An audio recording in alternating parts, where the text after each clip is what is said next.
Smith. Jabari for three and the win. Yeah! He got it! We're here to Field Rocks News. It's Rockfield Podcast. Of course, I'm your host, Lashard Binkley. You can find me on Twitter at Binkley Hoops, and you can find me during the season, my weekly visit with Nate Griffin, as of course I talk all things Houston Rockets.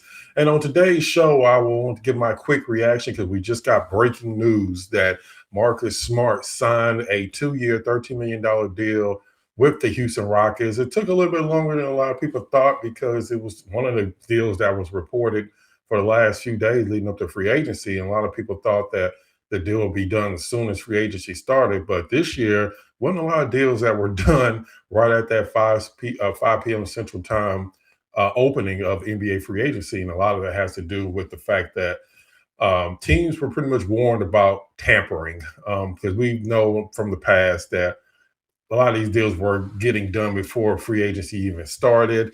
And then they pretending like they just signed a deal right after free agency. But we already know that the deals had already been agreed upon days before, sometimes weeks before free agency started. So that's why you've kind of seen the deals coming a lot slower this time around.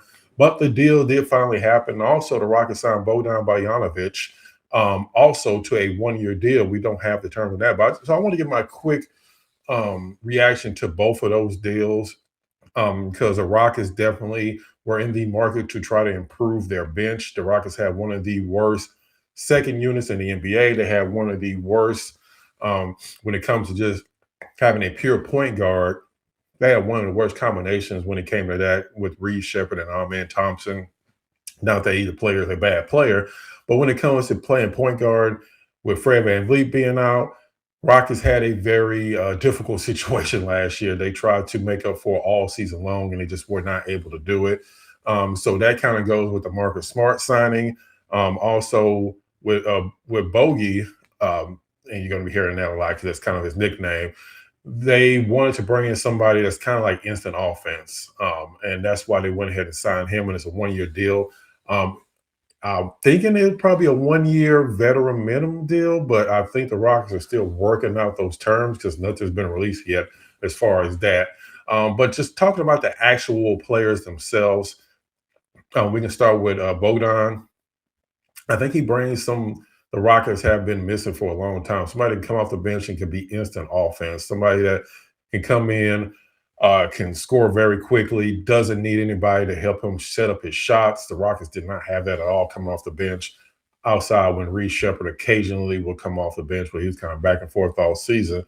But they have somebody in Bogdan that can actually come in, can get you instant offense, can score very quickly, doesn't need a lot of plays ran for him. And that's what you need, especially when you get into tough situations, into tough games in the playoffs. We saw that with the New York Knicks. And what they got from players like Landry Shamet and Jose Alvarado. They had players that would come in and just made really good winning plays. And that also is going to tie into Marcus Smart as well. But with Bogdan, he's also a guy, you can't look past the fact that he only played 23 games last season. But at the same time, the Clippers were kind of an up and down mess all year long with trades and players not playing. And they had controversies off the court. So they had a lot going on last year. So I don't know how much you can really factor into what you saw from them what you saw from him last season. So the Rockets are really banking more on the season before where he did play 50-plus games. And he did shoot over 36% from three-point range. Even better that year in his last 30 games when he got traded to the Clippers, where he shot 42% from three-point range in those last 30 games. So that's something that's definitely, I think the Rockets are looking more towards. Both of these guys are in their 30s. So, yeah, they're definitely not anybody that you're going to expect to be on the team 4 or 5 years from now.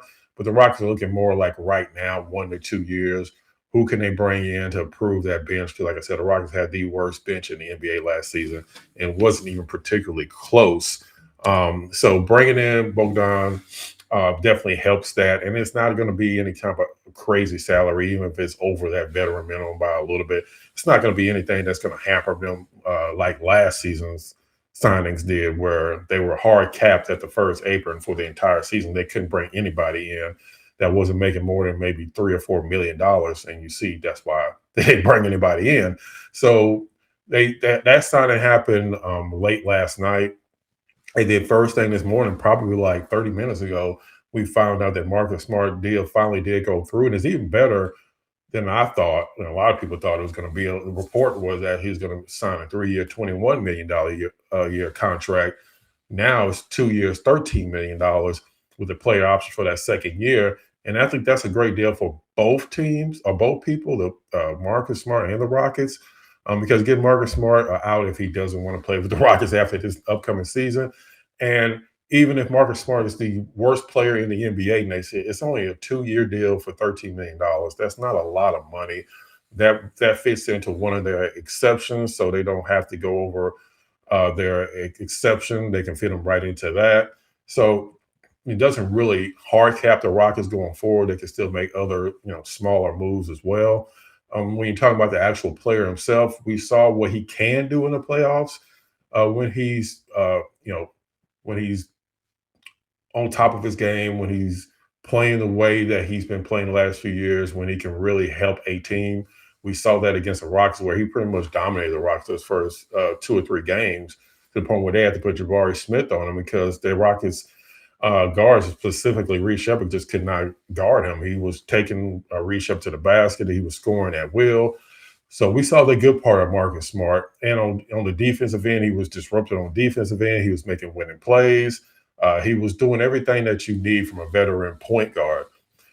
So that's what the Rockets are looking for. Like I brought up with Landry Shaman and Jose Alvarado, you need guys that make winning plays. If Marcus Smart is in those late game situations on the Rockets don't lose a lot of those late game situations. They don't lose those games against the Lakers in the playoffs, turning the ball over late in the game. They don't make those mistakes because Marcus Smart, the type of veteran, no pun intended, is a smart player. He doesn't usually make those type of, for lack of a better word, boneheaded plays late in games. So that's what they're looking for. And they're looking more of the intangible side because, yes, I can't just look past the negatives. There are negatives for Marcus Smart game. He only shot a little bit above 30% last season. He's not normally a good three-point shooter. He only shot 40% from the field last year. Like I said, with a 33% from three-point range. He's only a 32% career three-point shooter.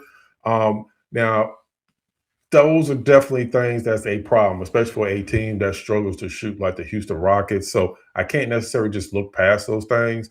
But when you're looking at it from the Rockets' perspective, they need a more poised veteran backup point guard. At least you think he's going to be a backup point guard. We have no idea what Fred's going to bring. Let's just be perfectly honest.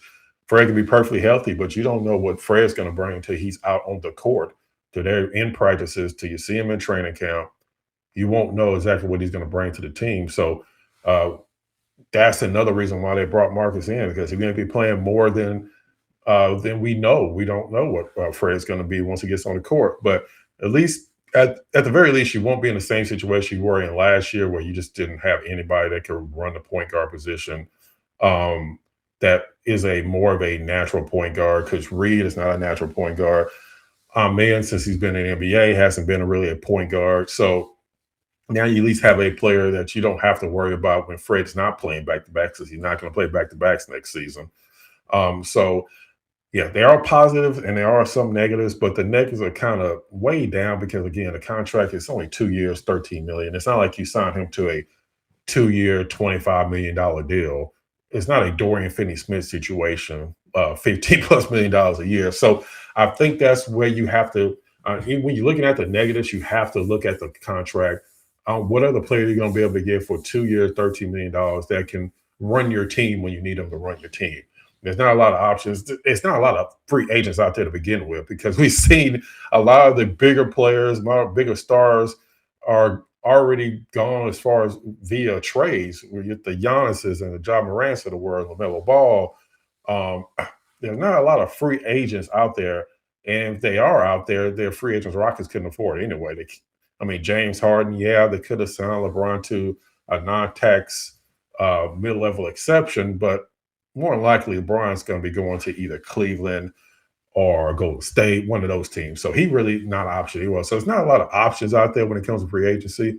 So as far as the actual options that are out there, and for the price, Marcus Smart is a good value. Like I said, it's not a perfect signing whatsoever, but he is good value for what you got him for. So from the Rockets' perspective, you're better than you were last year at this point. As far as when the season ended to where you are now, you are a better team. So how much better, we don't know yet. We'll find that out, once the season really starts to kick off.